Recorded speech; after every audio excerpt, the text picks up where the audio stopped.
You ask Tiger to solve. This deals with linear equations with one unknown. The final result is y equals 7. Let's solve it step by step. Group all constants on the right side of the equation. Add 2 to both sides. Simplify the arithmetic.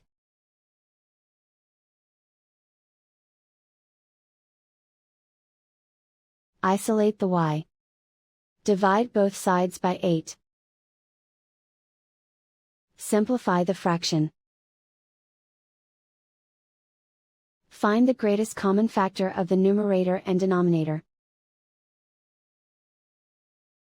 Factor out and cancel the greatest common factor. And so the final result is y equals 7.